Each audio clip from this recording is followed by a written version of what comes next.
Welcome to MEDIA classes. This is fifth lecture of DNF block element class 12th chemistry.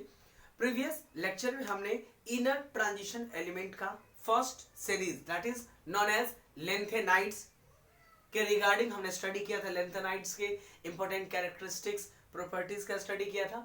Now the second series of inner transition element that is F block element का जो second series है उसको हम बोलते हैं actinides और actinoids, because इस series का जो सबसे फर्स्ट स्टार्टिंग एलिमेंट है, ठीक है, वो जिसके बाद ये शुरू होता है वो है आपका actinides that is atomic number 89. ठीक है, तो एक्टिनाइड्स के बाद से यानी 90 से लेकर के 103 एटॉमिक नंबर तक ये आपका कहलाता है 5F ब्लॉक में जाता है. यानी atomic number 90 to 103 belongs to 5F series and since it start just after the actinides, इसीलिए इस सीरीज को एक्टिनाइड्स बोला जाता है.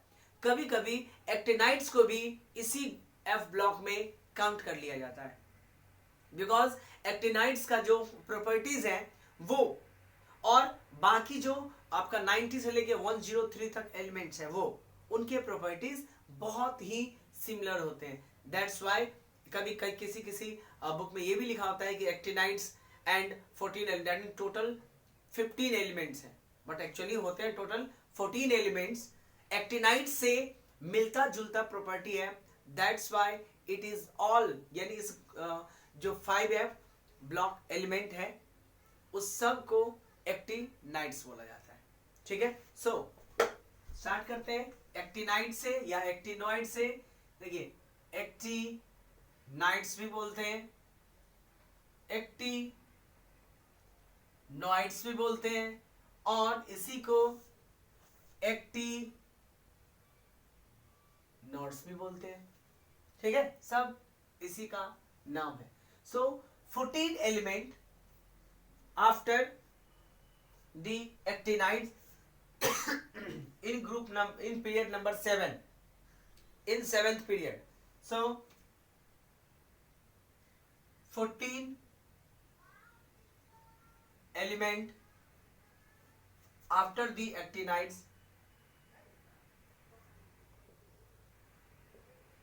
एक्टिनाइड्स इसका एटॉमिक नंबर 89 होता है.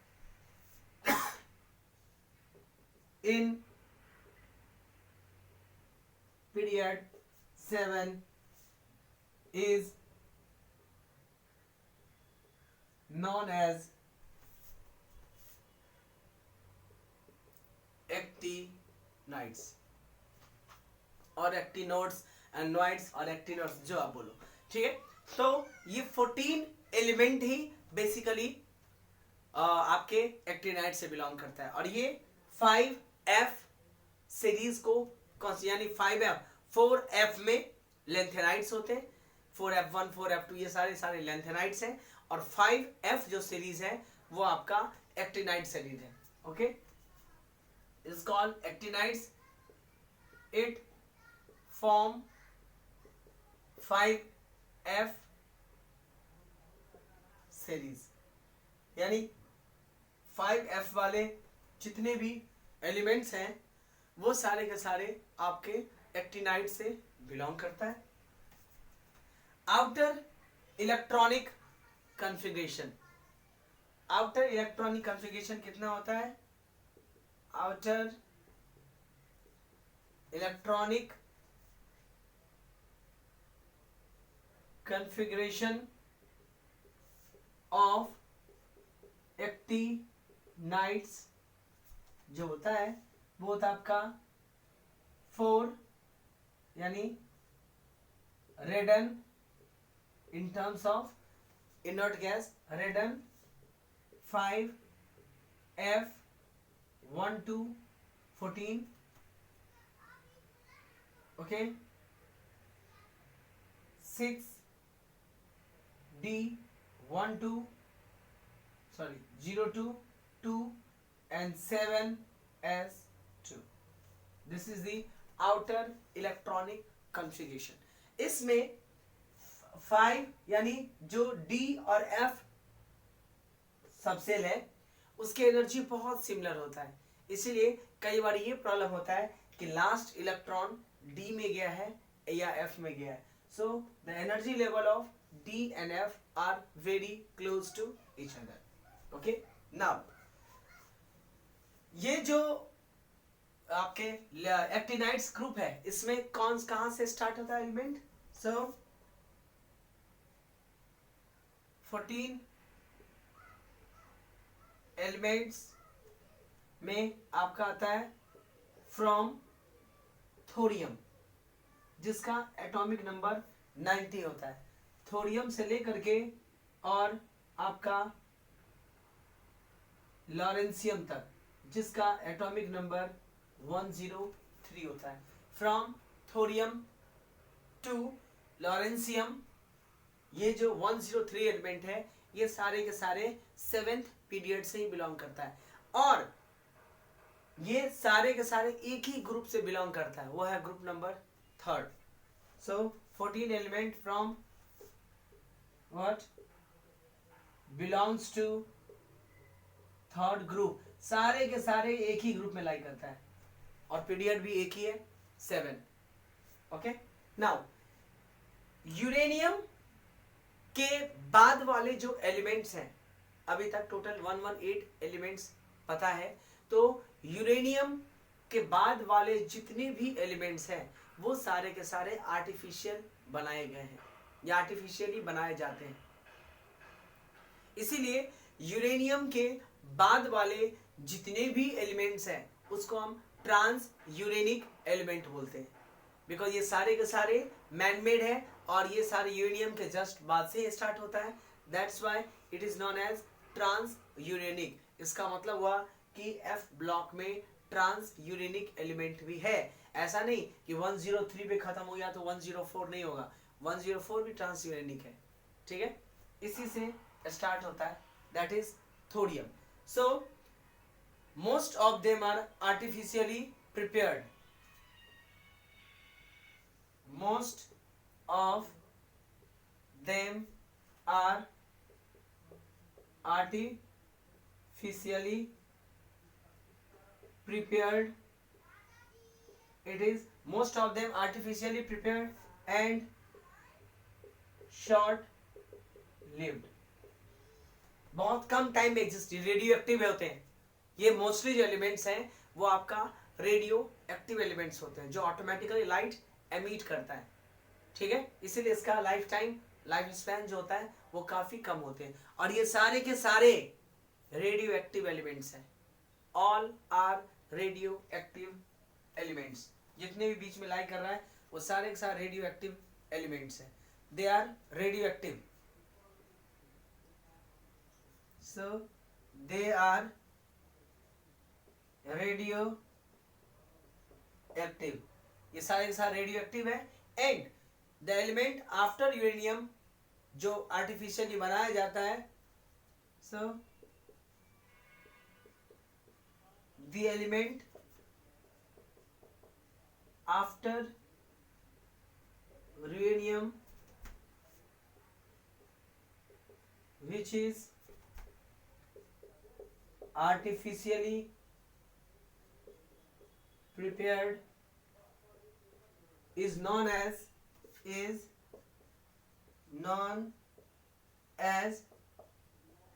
trans uranic element. इसको हम ट्रांस यूरेनिक एलिमेंट के नाम से जानते हैं। ओके, यूरेनियम के जस्ट बाद जितने भी एलिमेंट्स होते हैं वो सारे के सारे ट्रांस यूरेनिक एलिमेंट्स होते हैं। यह ब्लॉक में तो लाई कर ही रहा है, लेकिन उसके बाद वाले भी सारे के सारे ट्रांस यूरेनिक है, क्योंकि सब बनाया हुआ है। ठीक है, आर्टिफिशियली प्रिपेयर्ड है, सारे के सारे रेडियो एक्टिव होते हैं। रेडियो एक्टिव एलिमेंट्स का टाइम पीरियड काफी कम होता है। ओके, अब बात करते हैं हम एटॉमिक रेडियाई का। तो ये ग्रुप एक ही है, सारा का सारा ग्रुप एक ही है, लेकिन फिर भी लेफ्ट टू राइट जाएंगे हम सीरीज में तो एटॉमिक नंबर क्या हो रहा है, बढ़ रहा है।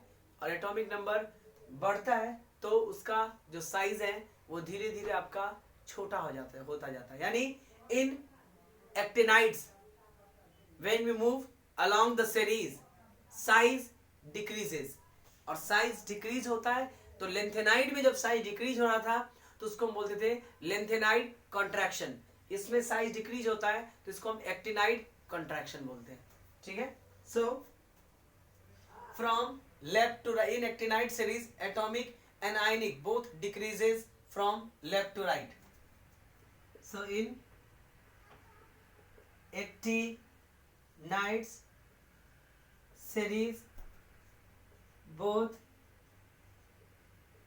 atomic and ionic radii decreases from left to right। Left से राइट जाने पे, जब हम लेफ्ट से राइट जाते हैं एक्टिनाइड्स में तो एटॉमिक साइज घटता है and this is known as actinide contraction. This decrease in size is known as actinides contraction. यानी इसमें भी साइज घटता है और आपका लेंथेनाइड में भी साइज घटता है। ठीक है, तो ये ग्रुप हो गया। उसके बाद है ऑक्सीडेशन स्टेट। ऑक्सीडेशन स्टेट जैसे लेंथेनाइड में सब सारे के सारे ग्रुप थर्ड से बिलोंग करते हैं तो +3 ऑक्सीडेशन स्टेट सबसे ज्यादा स्टेबल होता है लेंथेनाइड में भी और आपके ऑक्टिनाइड्स में भी, सॉरी एक्टिनाइड्स में भी। लेंथेनाइड एंड ऑक्टिनाइड्स इन दोनों में ही आपका जो एटॉमिक साइज है वो एटॉमिक साइज वो सारे ग्रुप नंबर थर्ड से बिलोंग करता है तो सबसे ज्यादा स्टेबल ऑक्सीडेशन नंबर जो होता है वो आपका +3 होता है। वैसे बढ़ते बढ़ते +7 तक मैक्सिमम जाता है। यानी जब हम F ब्लॉक के मिड में जाते हैं यानी 5F के मिड में जाते हैं 5F7 वो आपका +7 ऑक्सीडेशन स्टेट शो कर सकता है। वैसे मैक्सिमम ऑक्सीडेशन स्टेट 7 ही होता है। तो सबसे ज्यादा स्टेबल ऑक्सीडेशन स्टेट एक्टिनाइड्स में +3 का होता है। सो देखिए आप डिफरेंट हम इसके प्रॉपर्टीज देख लेते हैं। Okay,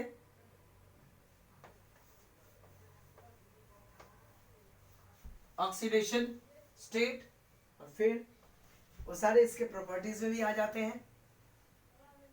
okay, so now what is the properties.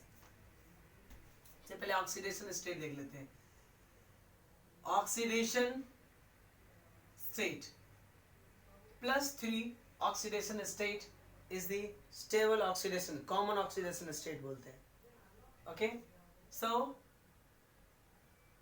Plus या the common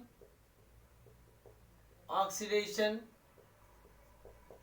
state of actinides are +3। Common मतलब सबसे ज्यादा स्टेबल, सबसे ज्यादा शो होने वाला, वैसे +3 तक होता है। नाउ ऑक्सीडेशन स्टेट बढ़ता है कहां तक, oxidation state increases in first half of the series. Okay,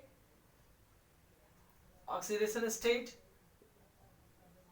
increases till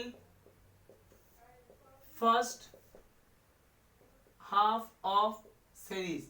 first half of the series का क्या होता है, उसका ऑक्सीडेशन स्टेट बढ़ता है, ठीक है, और उसके बाद घटता है। So maximum oxidation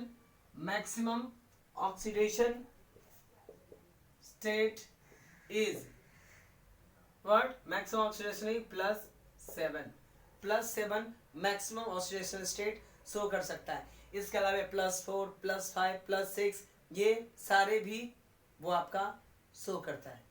okay, now maximum आ गया। उसके बाद करते हैं magnetic property, actinide, melting and boiling point, ये सब सारे इसके प्रॉपर्टी है। मैग्नेटिक प्रॉपर्टी का क्या होता है? सो ये ऑक्सीडेशन स्टेट था। फिर बात करते हैं हम मैग्नेटिक प्रॉपर्टीज से। तो मैग्नेटिक प्रॉपर्टीज कहां तक बढ़ता है? मैग्नेटिक मोमेंट एक्टिनाइट्स आयन का थ्योरेटिकल वैल्यू से कम होता है। So it has low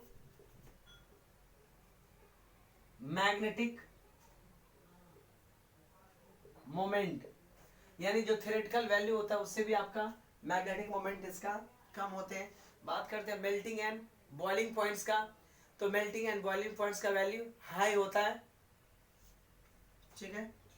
so melting and boiling point, इसका मेल्टिंग एंड बॉइलिंग पॉइंट जो होता है लेंथेनाइट से भी आपका ज्यादा होता है। They have high value for melting and boiling points. They have high value of melting and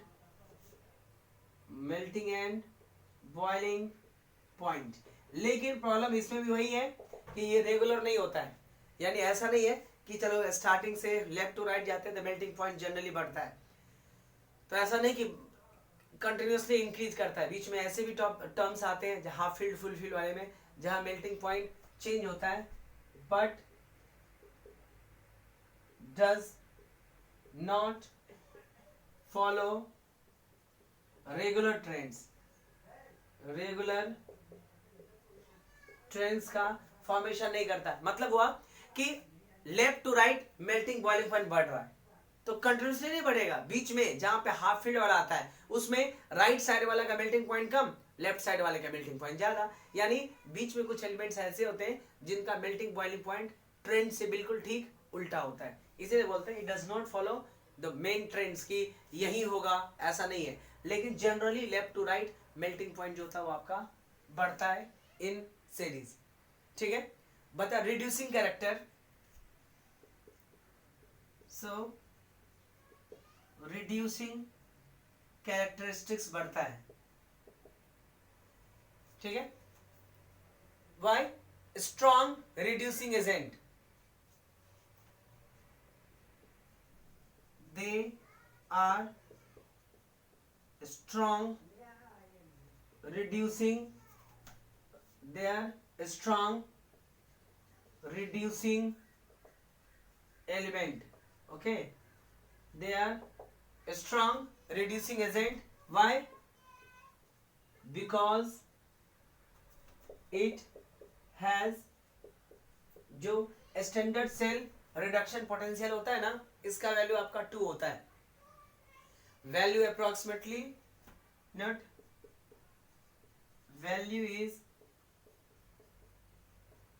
approx 2 volt, ठीक है। दैट्स वाई ये स्ट्रॉन्ग रिड्यूसिंग पावर होता है, यानी बहुत, यानी जो आपके एक्टिनाइट्स के एलिमेंट्स होते हैं वो स्ट्रॉन्ग रिड्यूसिंग एलिमेंट होते हैं। रेडियो एक्टिव तो होते ही होते हैं, ठीक है। बात करते हैं रिएक्टिविटी का, तो बहुत ज्यादा रिएक्टिव होता है। एंड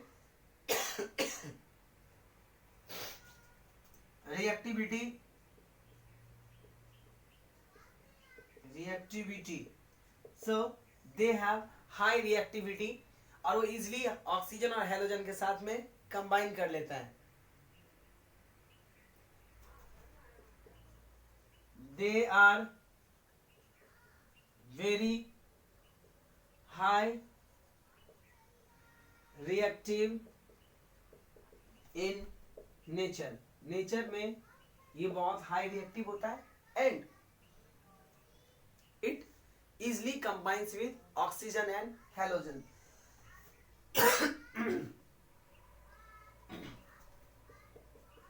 It easily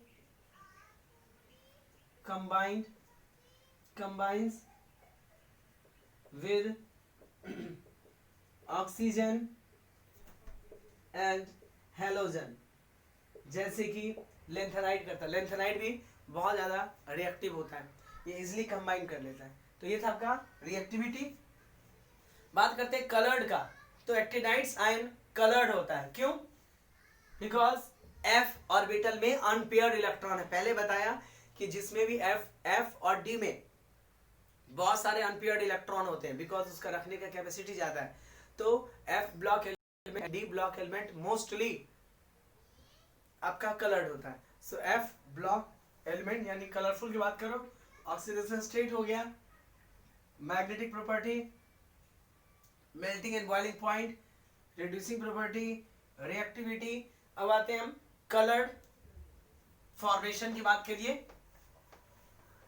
तो कलर्ड होता है, actinides are coloured. Why? Because of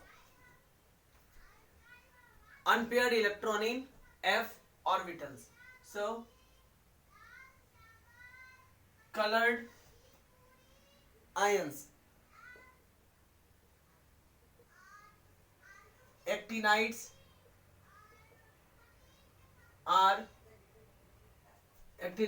ions are colored. Why? Actinides ion are colored due to presence of unpaired electron in f subshell. f subshell में अनपेयर्ड इलेक्ट्रॉन होता है, तो electron क्या करता है, इजिली जंप कर सकता है. ff ट्रांजिशन, जैसे dd ट्रांजिशन था वैसे ही ff ट्रांजिशन होता है. ff ट्रांजिशन होगा तो इलेक्ट्रॉन क्या करेगा, एक ऑर्बिट से दूसरे ऑर्बिट जाएगा तो लाइट गेन करेगा. वो लाइट विजिबल रीजन में होता है, डेट्स में वो हमें कलर दिखाई देता है. तो most of the element of F block यानी 5f ब्लॉक यानी एक्टिनाइट्स जो होते हैं वो आपका होते हैं. Why? Because of electron in F shell, hence F transition of electrons take place. Okay, तो ये कलर भी होता है. ये कॉम्प्लेक्स का फॉर्मेशन करता है. कॉम्प्लेक्स का फॉर्मेशन मतलब कोऑर्डिनेशन कंपाउंड का भी फॉर्मेशन कर लेता है, यानी सेंट्रल मेटल के फॉर्म में भी इस एलिमेंट का यूज किया जा सकता है. So they have higher tendency to form complex compound. complex formation. So they have high tendency to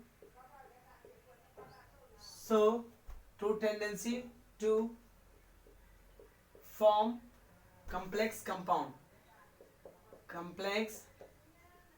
compound that is coordination compound.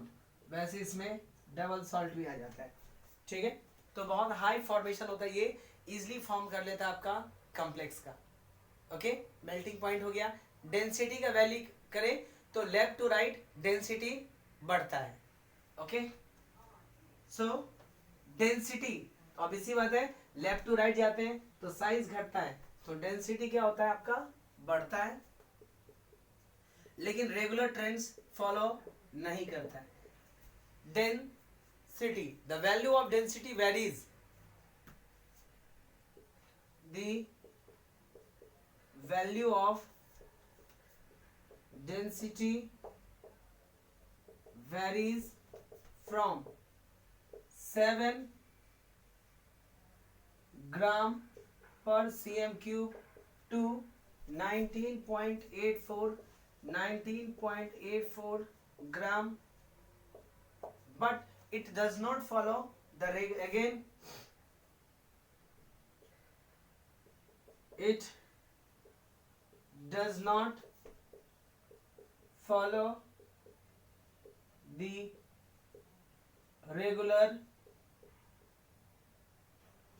Trends, ये रेगुलर ट्रेंड्स को फॉलो नहीं करता है। ठीक है, ये कुछ उसके इंपॉर्टेंट प्रॉपर्टीज था।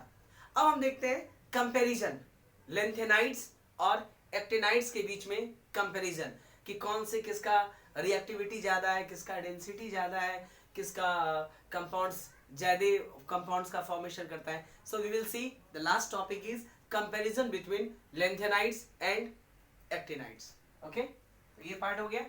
Now we will see comparison.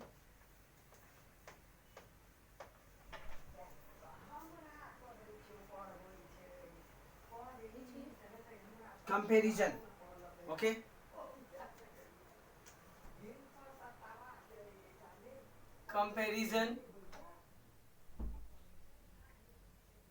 Comparison of lanthanides and actinides के बीच में बेसिकली क्या कंसिक्वेंसेस है। Comparison between lanthanoids and actinoids, lanthanides and actinoids के बीच में क्या कंपैरिजन है। फर्स्ट वन कि most of the actinides artificially prepared है और रेडियो एक्टिव होते हैं, लेंथेनाइड में नहीं होते हैं। लेंथेनाइड्स के एलिमेंट्स रेडियो एक्टिव नहीं होते हैं, जबकि एक्टिनाइड्स के एलिमेंट जो एलिमेंट्स हैं वो रेडियो एक्टिव होते हैं और आर्टिफिशियली प्रिपेयर किया था। ये डिफरेंस हो गया। तो पहला कि elements of actinides, most of the elements of actinides are artificially prepared and radioactive in nature, radioactive in nature, while elements of lanthanide are not। यानी जो चीज एक्टिनाइड्स कर रहा है वो लेंथेनाइड नहीं कर रहा है। किस व्यू में? जैसे इसके एलिमेंट्स आर्टिफिशियली प्रिपेयर्ड है लेकिन लेंथेनाइड का नहीं। लेंथेनाइड का आपका कितना 58 से लेकर के 71 तक था, तो वो सारे आर्टिफिशियली प्रिपेयर्ड नहीं है। ठीक है, और ना ही वो रेडियो एक्टिव है। ये डिफरेंस आ गया। दूसरा डिफरेंस है कि फर्स्ट आयोनाइजेशन इंथैल्पी एक्टिनाइड्स का कम होता है। Okay, so first ionization enthalpy of actinides are lower than lanthanides। ऐसा क्यों? Why this is so? Because lanthanide period number 6 में बिलोंग करता है, ओके, और एक्टिनाइड्स पीरियड नंबर 7 से बिलोंग करता है। हमने पढ़ा है कि हम टॉप टू बॉटम जब आते हैं तो एटॉमिक साइज क्या होता है? बढ़ता है। एटॉमिक साइज बढ़ेगा तो इलेक्ट्रॉन निकालना इजी पड़ेगा। दैट्स वाई जो आपके एक्टिनाइड्स के एलिमेंट से इलेक्ट्रॉन निकालना इजी है, यानी कम एनर्जी में इलेक्ट्रॉन्स बाहर निकाल सकते हैं। That's why so ionization enthalpy of actinides are lower than lanthanides. And third one is what? Actinides contraction ज्यादा होता है लेंथेनाइड के रेस्पेक्ट में। Why? So the actinides contractions are more than what lengthenide contraction. Why? Because lengthenide में 4F series आता है और actinides में 5F आता है. ठीक है, तो जितना ज्यादा ऑर्बिट होता है उतना ज्यादा शिल्डिंग इफेक्ट कम होता है, और शिल्डिंग इफेक्ट कम होगा मतलब इनर वाले ऑर्बिट बाहर वाले इलेक्ट्रॉन को प्रोटेक्ट नहीं कर पाएगा, तो जो न्यूक्लियस होगा वो आउटर मोस्ट इलेक्ट्रॉन को खींचेगा. शिल्डिंग इफेक्ट कम तो न्यूक्लियस एंड आउटर मोस्ट के इलेक्ट्रॉन के बीच में अट्रैक्शन ज्यादा होगा तो साइज जल्दी जल्दी घटेगा. So contraction than the lengthenide contraction. Why this is so? This is due to the greater shielding effect of 5F electron. This is due to our actinide contraction greater from the element to element. Okay, this is due to what? A strong shielding effect of 5F